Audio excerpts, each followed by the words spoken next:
साध संगत जी, प्यार से कहना धन निरंकार जी। साध संगत जी, समय के साथ साथ मनुष्य की सोच भी बदल रही है।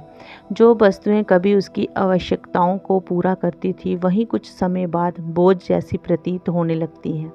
केवल जीवन ही नहीं, बल्कि जीवन में हर पहलू, समाज के प्रतिष्ठा, पद, सत्ता, धर्म और संबंध, सब पर समय का प्रभाव पड़ता है। जिन लोगों ने कभी हमें सम्मान दिया, सुख दुख में साथ निभाया, वहीं समय बीतने पर दूर भी हो जाते हैं।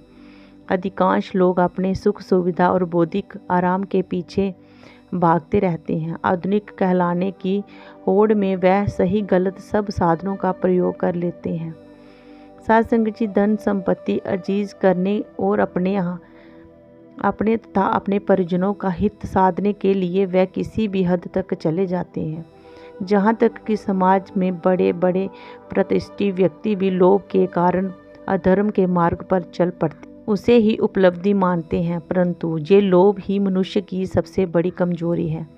जब वह अपने लक्ष्य में असफल हो जाता है तो मानसिक अशांति, निराशा और हताशा उसे घेर लेती है। अर्थात एक दिन ऐसा आता है जब वह इस संसार से खाली हाथ चला जाता है और उसका शरीर पंच तत्वों में विलीन हो जाता है। जो लोग समय के साथ कदम नहीं मिला पाते, वह पीछे छूट जाते हैं। वह खिन्न होकर जीवन को निरर्थक और बेकार समझने लगते हैं। लोभ और मोह में उलझकर मनुष्य अपना वास्तविक स्वरूप भूल जाता है और समय की चक्की में पिसता रहता है। धन की लालसा उसे हास्य का पात्र बना देती है और वह आत्मा ज्ञान की ओर देखना ही नहीं चाहता। ऐसे समय में निरंकार परमात्मा मानव रूप धारण करके मनुष्य को उसकी असली पहचान कराने आता है, लेकिन अज्ञानवश लोग उसे पहचान नहीं पाते और अंधकार में भटकते रहते हैं।